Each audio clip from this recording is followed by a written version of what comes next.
இன்றைக்கி எங்கள் வீட்டோட சமையல் பார்க்கலாம் வாங்க. இன்றைக்கி நார்த் இந்தியன் தாலி மாதிரி பண்ணினேன் நான். ஸோ பூரி பண்ணேன், 2 பூரி. அதுக்கு சைடிஷ் ஆலு, பூரிக்கிழங்கு. எங்கள் வீட்டை பூரினாலே இந்த உருளைக்கிழங்கு வச்சு இதுதான் பண்ணுவேன். ரொம்ப டேஸ்ட்டாக நல்லாயிருக்கும், எல்லாருக்குமே பிடிச்ச ஐட்டம் எங்கள் வீட்டில் அது. அப்புறம் இது பிரியாணி, வெஜிடபிள் பிரியாணி, பன்னீர், அப்புறம் பட்டாணி, கேரட் எல்லாம் போட்டு தம் பிரியாணி. நிறையா நான் என்னோடய வீடியோஸில் போட்டிருக்கேன், பார்த்துக்கோங்க. ரெஸ்டாரண்ட் ஸ்டைலில் பாஸ்மதி ரைஸ் போட்டு பண்ணுறது டேஸ்ட் ரொம்பவே நல்லாயிருக்கும். அதுக்கு சைடிஷ் சால்னா மாதிரி பண்ணுவேன், கிரேவி சால்னா எது வேணால் சொல்லிக்கலாம். ரொம்ப டேஸ்ட்டாக இருக்குது ரெண்டுக்கும் காம்பினேஷன்.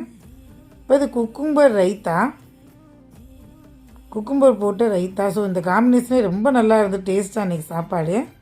சப்ஸ்கிரைப் பண்ணிக்கோங்க, லைக் பண்ணிக்கோங்க. தேங்க்ஸ் ஃபார் வாட்சிங்.